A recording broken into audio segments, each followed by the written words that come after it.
Përshëndetje Hoxh, unë jam katolik, por vërtet respekt për ty, sepse të gjithë një Zot kemi. Respekt për ty ndoj.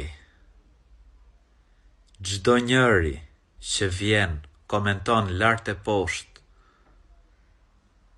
merrni mësim. Merrni mësim. Pse njeri që e kupton, thot ky është Hoxh, është pyetur nga muslimanët, dhe po i përgjigjet muslimanëve atë çfarë thot Kurani.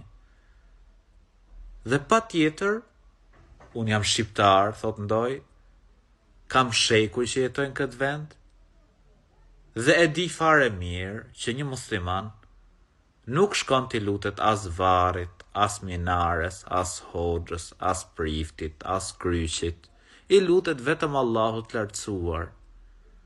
Normal e respektoj, thot, si shqiptar, ne kemi shekuj që jetojmë këtë vend, mund t'jemi komshi me njëri tjetrin, shkëmbejmë vizita me njëri tjetrin, shkëmbejmë dhurata me njëri tjetrin, por se cili ka fenë e tij.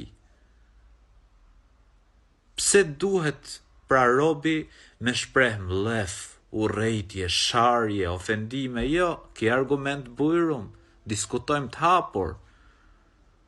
Por kur s'ke argument, kur t'kam mbyll ignoranca, ku ti nuk ke lexuar, kur ti nuk e pranon dot tjetrin, kur ti ke frikë se të paksohen interesat, atëherë vjen lart e poshtë, komenton dhe shan. Gjithsesi, merrni shembull. Respekt për ty ndoj dhe Zoti të dhon të mirësi. Amin.